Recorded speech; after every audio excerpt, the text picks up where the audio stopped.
دوستان سلام، امیدوارم بسیار عالی باشید. من علی رحمانی هستم. امروز اومدیم با هم بررسی کنیم 7 روز پیش رومون چه انرژی هایی منتظرمون هستش. قرار ببینیم انرژی های کاری و مالی به چه صورتیه، انرژی های احساسی به چه صورتی هستش. یک بررسی جامع رو داشته باشیم برای هفته پیش رومون. در ضمن اینو یادتون باشه این انرژی ها مختص یک زمان خاص نیستش و هر زمانی که شما این ویدیو رو میبینید میتونه در خصوص 7 روز آیندهتون بهتون اطلاعات مفیدی رو بده.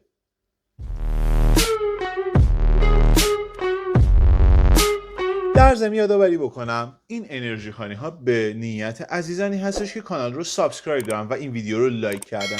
برای دخیل شدن انرژی حتما ویدیو رو لایک کن و کانال رو سابسکرایب کن.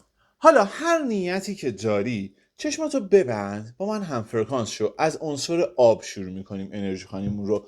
چشماتو ببند، هر آرزو، هر خواسته، هر سوالی داری با من نیت کن. به من بگو عزیزانی که این ویدیو رو میبینن و این ویدیو رو لایک کردن و کانال رو سابسکرایب کردن و عنصر آب هستن، 7 روز پیش روشون قراره به چه صورتی بگذره؟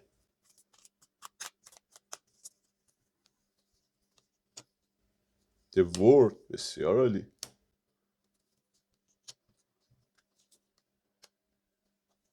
به به بسیار، چه هفته ای. بسیار عالی. عزیزان عنصر آب، ببین تو کارت اول چقدر زیبا داره میگه. در ابتدای انرژی خانیتون داره به ما یادآوری میکنه که شما حمایت کائنات رو دارید. کائنات در این 7 روز پیش روتون انگار شما رو به آغوش خواهد کشید. هر آن چیزی که در مسیرش میخواید قرار بگیرید براتون مسیرش باز خواهد شد. انرژی حمایت، انرژی پیشروی رو دارم توی موضوعاتتون میبینم به صورت کامل. چه حالا بخواد این در واقع پیشروی مسئله پیرامون موضوعات احساسیتون باشه، چه بخواد در خصوص مسائل کاری و مالیتون باشه، کلا این کارت داره انرژی روتین شدن اوضاع رو به ما نشون میده. یه در واقع موضوع دیگه که از این کارت من دریافت میکنم انرژی پایان یک چرخه و ورود به یک چرخه جدیده واسه اون دسته از عزیزانی که موضوعی رو دارن که هنوز به نتیجه نرسیده، پرونده نیمه کاری دارن. حالا توی موضوع احساسی یا تو موضوع کاری فرقی نداره، این مسئله واسهشون در 7 روز پیش رو انشالله حل و فصل خواهد شد، به نتیجه خواهد رسید. ببین انگار شما خیلی اقداماتی رو کردی به اینجایی که هستی برسی، نهایتا نتیجهش رو بابت این به اینجا رسیدن نتیجهش رو دریافت خواهی کرد. آن تلاش هایی که تا امروز داشتی ثمرش در این 7 روز وسط خواهد بود. بچه‌هایی که نیت های مهاجرتی دارید، مسیر عالی رو دارم براتون میبینم، شرایط بسیار خوبی رو دارم براتون میبینم و اتفاقات خوبی در این هفته براتون ایجاد خواهد شد. دوستانی که نیت احساسی دارن و فاصله دارن از شریک احساسیشون، هم مسیر رو هم بسیار عالی دارم میبینم. اما در کارت دوم من چیزی که دارم براتون دریافت میکنم انرژی یک رشد و نمو در واقع درونی هستش. میتونه مسائل مرتبط با معنویت باشه، میتونه یک مسیر درونی باشه که به خود باوری بخواد برسه، ممکنه یه چیزی باشه مثل انجام یک فعالیت مناسب برای خودتون، چیزی که بهش علاقه‌مند هستید، یا حذف یک عادت منفی و اضافه کردن یک عادت مثبت. یه تغییر و تحول اینچنینی مناسب رو داریم دریافت می‌کنیم. انرژی بعدی که داریم ازش دریافت می‌کنیم انرژی اینه که اگه قصد اینو داری تغییر و تحول در محیط کار، در حیطه کاری داشته باشی، این تغییر و تحول رو با مشورت یک فرد آگاه انجام بده. در واقع بیگجار به آب نزن. اصلا این موضوع رو هم در این کار داره به ما نمایش میده. برای مجرده عزیز دارم میبینم که انگار یه مقداری احساس تنهایی میکنند. این احساس تنهایی رو مقتنم بشمرید، ازش استفاده کنید واسه رشدتون.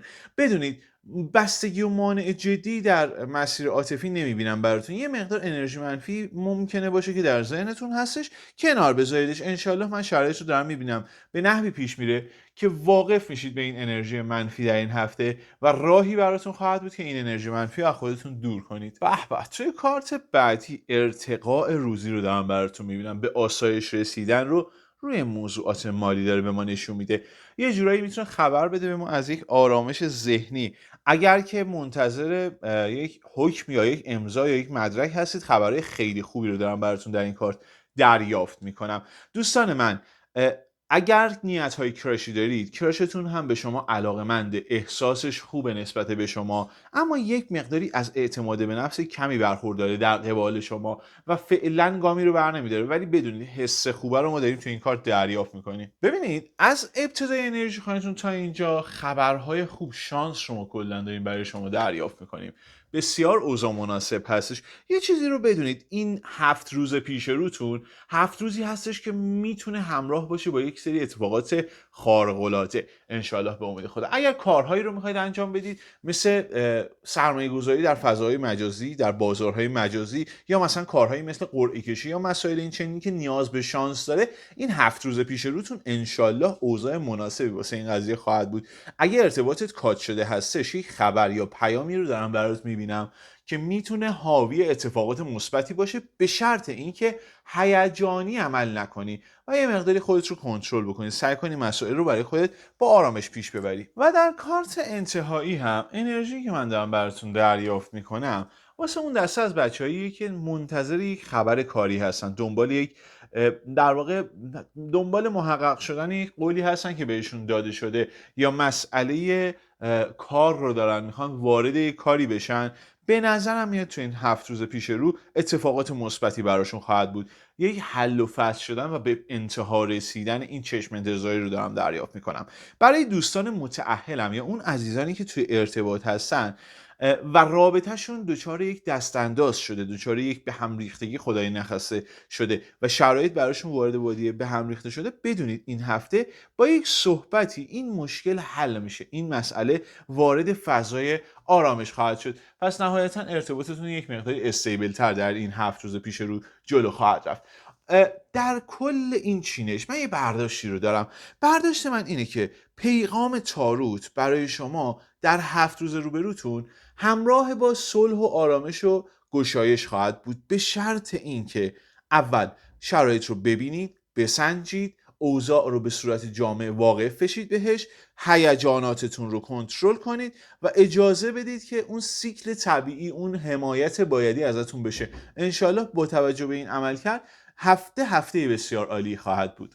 بریم برای دوستان عزیزی که عنصر خاک هستن نیت کنیم. چشاتون رو ببندید، همراه شید با من. به من بگو عزیزانی که عنصر خاکن و این کانال رو سابسکرایب دارن و این ویدیو رو لایک کردن، 7 روز پیش روشون قراره چه انرژی های منتظرشون باشه؟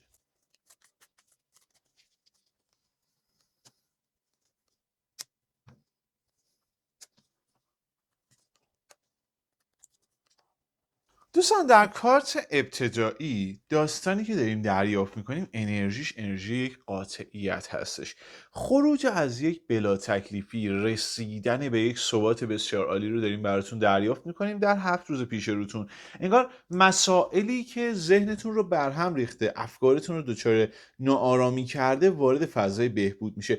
ممکنه این خروج از بلا تکلیفی چیزی باشه مثلا موضوعات مرتبط با مسائل کاری یا مسائل قانونی یا موضوعات اداری، حتی مثلا ممکنه یک مجوزی بخواد باشه که براتون در این 7 روز انرژیش افتاده، یا مثلا یه چیزی مثل دریافت یک وامی، همچین حالتی رو دارم میبینم. به هر ترتیب به واسطه این کارت ابتدایی شما یک ثباتی رو در زندگیتون احساس خواهید کرد در 7 روز پیش رو.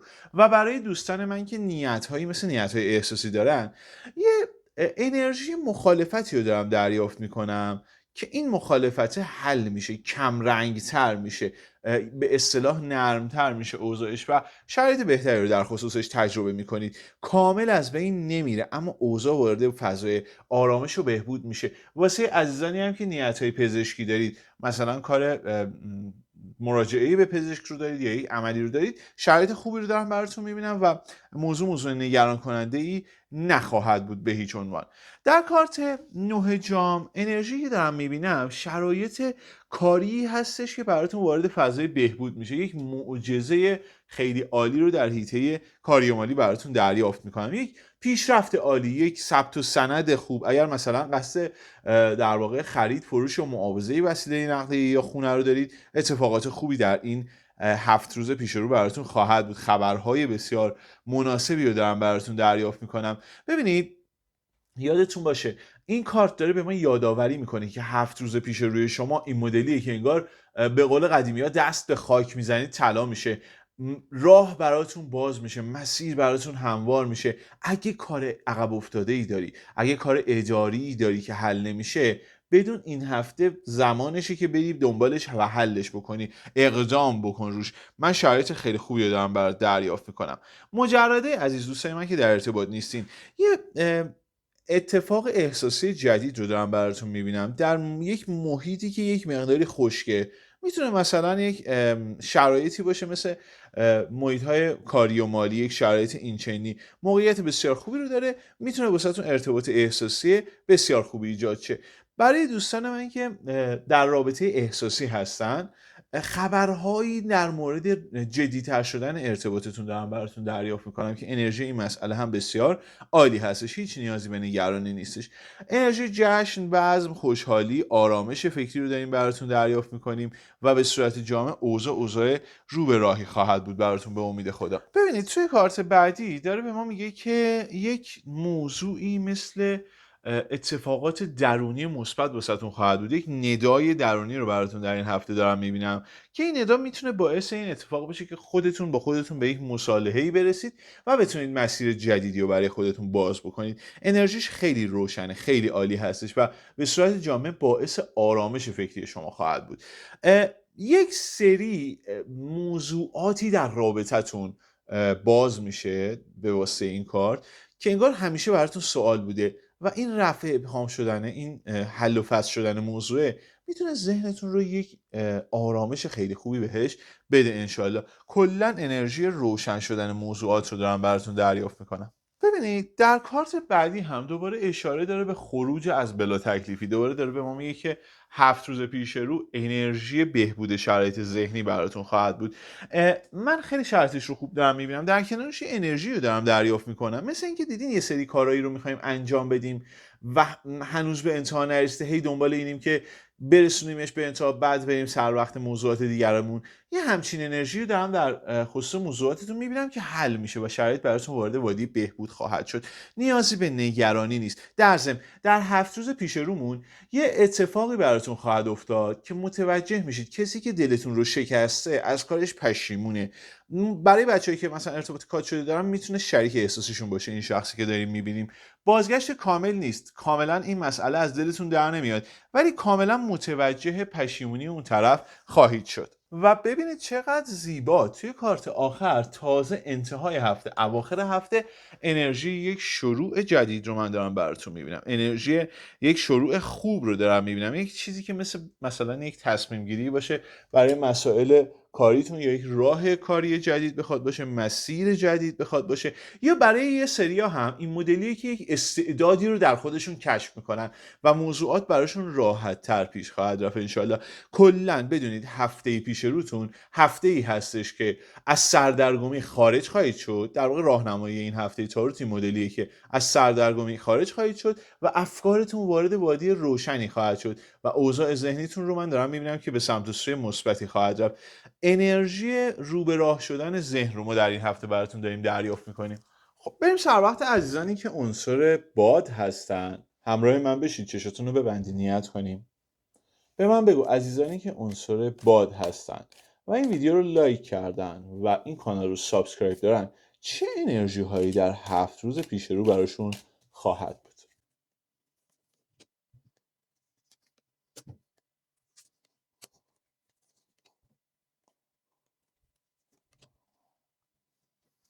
ببینید توی کارت ابتدایی چینشتون، چیزی که من انرژی شده هم دریافت میکنم به ثبات رسیدن هستش. آرامش در حیطه های غیر احساسی براتون تو این کارت دیده میشه. موضوعاتی مثل مسائل کاری یا رقابت های کاری، یا اگر مصاحبه کاری داری میتونه یه اتفاق موفقیت آمیز باشه برات. اگر آزمون در پیش رو داری، اتفاقات خوبی برات خواهد افتاد. اگر قراره توی یک مسابقه شرکت کنی، شرایط برات ایدئال پیش میره به واسطه کارت اول. کلا انگار در همون ابتدای این 7 روز شرایط بر وفق مرادت خواهد بود، به خصوص در واقع شرایطی که بخوای مثلا یک پیروزی رو به دست بیاری، با یک شخصی بخوای یک رقابتی رو داشته باشی، انرژیش بسیار عالیه. اگه تو ارتباط احساسی هستی، این کارت داره به من اینو نشون میده که یک سری صحبت هایی پیرامون جدی‌تر شدن شرایط ارتباطت خواهد بود. حالا ممکنه یه حالتی مثلا یک مراسم هم باشه. کلا انرژی رو به بهبود رفتن ارتباط رو وسط در کارت ابتدایی داریم دریافت میکنیم. یه حس و حال در واقع بالیدن به خودت رو خواهی داشت و انرژیش بسیار عالیه. توی کارت بعدی هم چیزی که من دارم برات دریافت میکنم یک گشایشی هست برات در این 7 روز، گشایشی که میتونه از عمق قلبت شادی رو بهت تقدیم کنه. میتونی یک شادی عمیق رو در زندگیت احساس بکنی به واسطه این گشایشی که در مسیرت ایجاد میشه.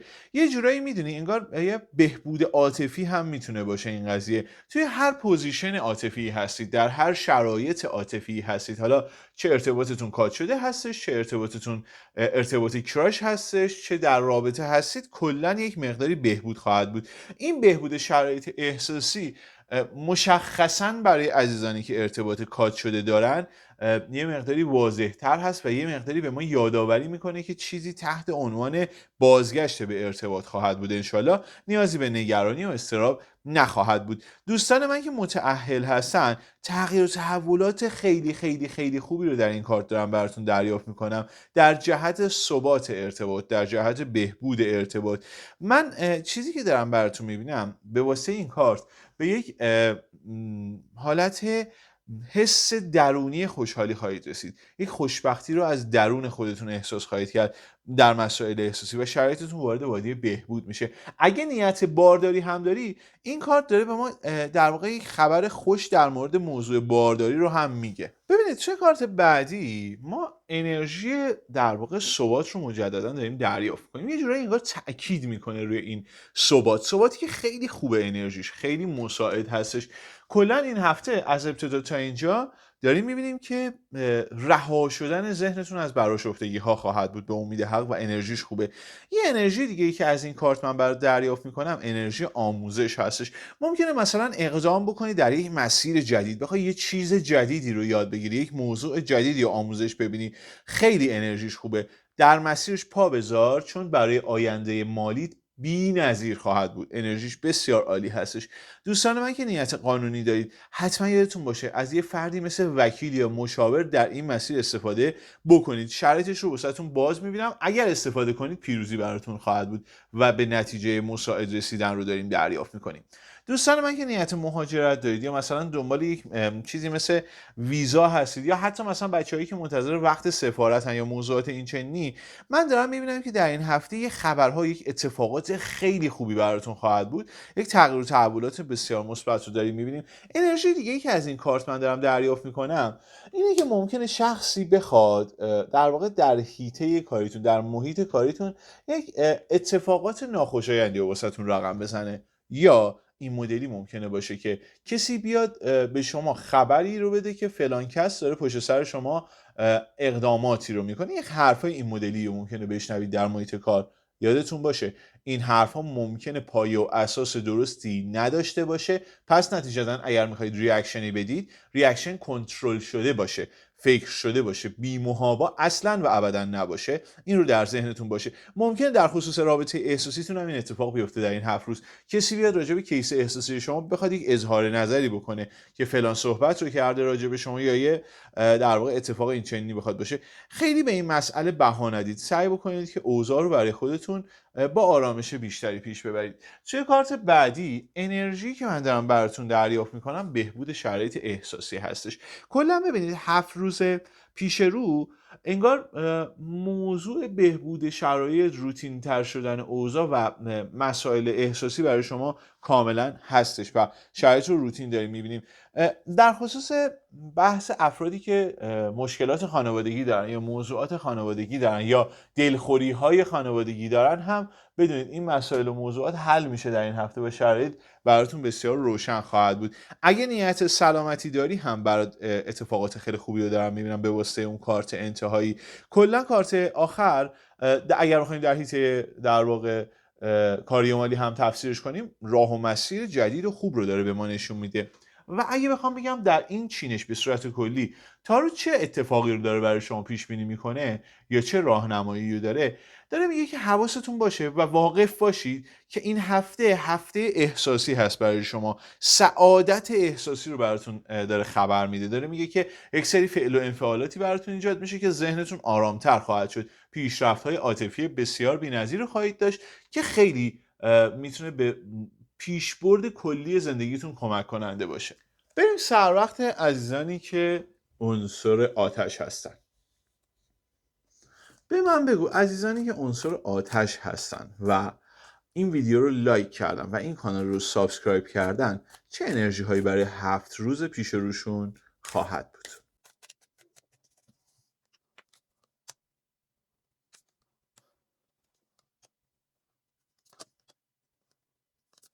ببینید توی کارت ابتدایی انرژی که داره نشون میده انرژی یک نگرانی در ابتدای هفته هست. یک مقداری ممکنه در خصوص نیت اصلی این هفتهتون، این 7 روز پیش روتون، یه مقداری حس نگرانی رو داشته باشید، یه مقداری حس به هم ریختگی رو داشته باشید. احساس کنید که موضوعات اونجوری که خودتون دلتون میخواد پیش نمیره، بر وفق مرادتون به اصطلاح نیستش. یه چیزی که از این کارت من دریافت میکنم اینه که ناامیدی رو از خودتون دور کنید و خیلی مهمه این قضیه و سعی کنید در خصوص این شرایطی که براتون ایجاد میشه یک مثلا واکنش هیجانی نداشته باشید. اصلا سعی کنید موضوعات رو به نحو احسن انشالله مدیریت کنید و درست پیش ببرید. حتی اگر احساس میکنید که نیاز دارید یه شخصی در خصوص این به هم ریختگی کمکتون بکنه، حتما ازش کمک بگیرید، یک شخصی رو دخیل بکنید. ببینید در این 7 روز پیش رو واسهتون مهمترین چیزی که داره تاروت نشون میده اینه که این ناامیدی و به هم ریختگی و افکار منفی رو از خودتون دور کنید و مسئلهش رو حل بکنید. یه جورایی میدونید ممکنه مثلا موضوع کاری باشه، ممکنه موضوع احساسی باشه، به هر ترتیب در هر شرایطی هست خیلی مهمه این حل کردن در ابتدای این 7 روز و باعث میشه که 7 روز پیش روتون در واقع تحت شعاع این قضیه قرار بگیره. پس نتیجتا با یک صبر به دور از هیجانات کنترل نشده سعی کنید این موضوع رو هندل بکنید. در کارت بعدی داره نشون میده که اگر اون اتفاق ناامیدیه رو، اگر اون شرایط ابتدایی رو هندلش بکنید، اون چیزی که در اینجا دیدیم رو هندل بکنید، تا اواسط هفته انگار شرایط براتون مهیاتر میشه. اون چیزی که ذهنتون رو به هم ریخته، اون چیزی که افکارتون رو دچار چالش کرده، وارد وادی بهبود میشه و انرژی بهتری خواهد بود براتون. یه جورایی انگار به حقتون میرسید، وارد فضای آرامش فکری خواهید شد. اوضاعتون روتین‌تر و رو به راه‌تر خواهد بود. به امید خدا نیازی به نگرانی نیستش. اگه نیت قانونی داری یا مسئله‌ای هستش که مرتبط به دادگاه یا مسائل این چنینیه، بدون در این 7 روز پیش رو شرایط براتون بهتر خواهد شد. اوضاع حل میشه تا یه حد زیادی. اونایی که نیت امضای سند دارن یه پروسه‌ای رو دارن میبینم که باید پیش برن که این سنده به یک نتیجه‌ای برسه یا بخواد این سند یا این امضا براشون باشه. این مراحل قانونی یا این موضوعات قانونی واسهتون پیش خواهد رفت، جایی برای نگرانی نیستش اصلا. ببین اگر ارتباط کات شده هستش، دارم میبینم شخص احساسی تلاش داره که این ارتباط رو برگردونه، اما انگار نمیتونه به صورت درست و به شکل صحیح این قضیه رو انجام بده. یه ذره خودش از لحاظ روحی به هم ریخته هستش و سخته براش بخواد یک عملکرد درست رو داشته باشه. تلاش داره میکنه که روند و رویه رو بهبود بده، اما انگار که نمیتونه درست عمل بکنه. فعلا خودتون هم صبر بکنید. دوستان من که نیت خرید، فروش و معاوضه وسیله نقدی دارید، من دارم شرایط خوبی در این 7 روز میبینم براتون. میتونه یک سری اتفاقات خوبی ایجاد بشه، میتونه یک سری شرایط مناسبی براتون به وجود بیاد. انرژیش خوبه. اگه نیت مثلا جابجایی کاری دارید یا مثلا این مدلیه که شغلتون رو نمیخواید عوض کنید، میخواید جابجا بشید بین مثلا شعبات اون جایی که دارید کار میکنید یا هیته کاریتون رو یک ارتقایی بدید در همون موضوع کاری خودتون، این اتفاق براتون خواهد بود. یا مثلا یه درخواست مأموریت دارید، میخواید یک تغییر و تحولات این مدلی هم داشته باشید توی کارتون، براتون انجام میشه. از طرف دیگه یک پیشنهاد در واقع جدیدی رو داریم میبینیم توی هیته کاری که داره میگه اگه قرار قبولش بکنید بهتره این پیشنهاد رو همه جانبه بسنجیدش. سنجیدن همه جانبه این پیشنهاد کاری براتون داره کاملا توصیه میشه. توی موضوعات احساسی واسه مجردا یه پیشنهاد احساسی دارم میبینم که در نگاه اول وقتی بهش در واقع توجه میکنید نگاه همه چیزش بی‌نظیره، اما دقیق تر اگر بشید، اما اگر که یه مقدار با دید بازتر این قضیه رو نگاه کنید متوجه میشید تفاوت‌های مشخصی بین شما و این فرد هست و نتیجتا داره میگه با یک احتیاطی قضیه رو پیش ببرید. ببینید توی کارت بعدی چیزی که داره به ما نشون میده یه حالتی مثل سفر، انرژی جابجایی، سفر یا جابجایی که میتونه همراه با یک منفعت مالی باشه رو دارم براتون دریافت میکنم. کلا توی این کارت انرژی افزایش درآمد رو داریم میبینیم، انرژی ارتقا در موضوعات مالی رو داره به ما نشون میده، شرایطی که بر وفق مرادتون میشه. دیدین ابتدای هفته یه ذره شرایط به هم ریخته بود، ولی هر چه داریم میریم به سمت انتها اوضاع به نظر بهتر خواهد بود و شرایط مساعدتری خواهد بود. یه حالتی رو دارم میبینم که انگار ذهنتون ذهن روتین تری خواهد شد تا اینجا که میرسیم. بعد دوستانی که نیت احساسی دارین و رابطتون رابطه با فاصله ای هست و فاصله مکانی دارید با شخص احساسیتون یا به اصطلاحی ارتباطتون لانگ دیستنس هستش، یه صحبت، یک دیدار رو داریم براتون دریافت کنیم در این 7 روز پیش رو، بدون شرایط براتون وارد وادی بهبود میشه. دوستان من که نیت کراش دارین توی این هفته یک اقداماتی رو دارم میبینم از جانبشون که خوبه، اما منجر به بحث مثلا شروع رابطه نخواهد بود، منجر به ایجاد یک ارتباط احساسی نخواهد بود، اما انرژیش رو بد نمیبینیم. در مورد در واقع عزیزانی که شرایط به دنبال یک پیشرفتی هستن، یه چیزی که داریم تا اینجای چینش میبینیم یه بخشی از این پیشرفت کردن در حیطه های غیر احساسی مربوط به خودتونه، یعنی از درونتون باید بهش برسید و بتونید اوضاع رو بهبود بدید و شرایط رو وارد فاز آرامش بکنید. توی کارت بعدی چیزی که دارم براتون میبینم انگار انرژی یک شروع به کار هست، انگار بخواید یه قضیه‌ای رو استارت بزنید، بخواید یه موضوعی رو داشته باشید. اگر یه همچین نیتی دارید بدونید تا اواخر هفته انرژیش براتون باز خواهد شد، شرایط براتون مهیا خواهد شد. خیلی خوب داره به ما نشون میده. و نکته دیگه ای که دارم از کارت انتهایی دریافت میکنم اینه که فردی هستید که به شدت ایده های عالی دارید، یعنی آن چیزی که راجع به موضوعاتتون در ذهنتون دارم میبینم بی نهایت عالی هست، به شرط اینکه صرفا در حد ایده نمونه، به شرط اینکه بتونید یک ارتقایی رو داشته باشید، از ایده به کاغذ بیاریدش و از کاغذ به عمل بیاریدش. یعنی سعی کنید ایده هاتون رو بنویسید، بررسیش بکنید، از بررسی ببرید جامعه عمل بهش بپوشونید. این فعل و انفعالات میتونه باعث این قضیه بشه که پیشرفت‌های خیلی خوبی توی بحث آینده مالیتون بخواید داشته باشید. اونایی هم که نیت تحصیلی دارن یا نیت آموزشی دارن شرایط خیلی خوبی دارن براشون دریافت کنم در کارت انتهایی. اگه قصد آموزش دارید، دوست داری یه چیزی رو یاد بگیری که کمکت بکنه، خیلی انرژیش عالی هستش واسه. دوستان من که نیت‌های مهاجرتی هم دارن، باز تو کارت انتهایی داره به ما خبر خوب میده، راهی رو دارم میبینم که براتون باز خواهد شد و یه جورایی انگار میتونه شرایط رو براتون وارد فضای آرامش کنه. تو کارت آخر چیزی که داره به من نشون میده داره توصیه میکنه، یه توصیه دیگه ای که از تاروت داریم میگیریم، توصیه میکنه که سبک زندگیتون رو یه مقداری تغییر بدید. حالا این تغییر و تحول ممکنه مثلا اضافه کردن ورزش به زندگیتون باشه، یا تغییر در رژیم غذاییتون باشه، یا ممکنه به صورت کلی اضافه کردن یک عادت مساعد به روتین هاتون باشه. این رو در ذهنتون داشته باشید که میتونه خیلی کمکتون بکنه. و این چینش راهنمایی کلیش، آنچه که من برداشت میکنم اینه که یک مقداری خوددارتر باشید، شخصیتتون شخصیت خوددار و توانایی هستش، یه مقداری با دقت مضاعف رو این قضیه پیش برید، انشالله مسیر به اون چیزی که شما میخواید میرسه. و همونجوری که در انتها دیدیم یک مقداری برای شرایط زندگی خودتون تغییر و تحولات مثبتی رو رقم بزنید. انشالله این 7 روز هم براتون 7 روز بی‌نظیری خواهد بود. خیلی ازتون سپاسگزارم که تا اینجای ویدیو رو همراه من بودید. امیدوارم که این 7 روز پیش رو بی‌نظیر باشه واسهتون. ممنون میشم که حمایت کنید کانال رو با سابسکرایب و لایک کردن ویدیو و کامنت گذاشتن. ممنونم ازتون. خدا نگهدار.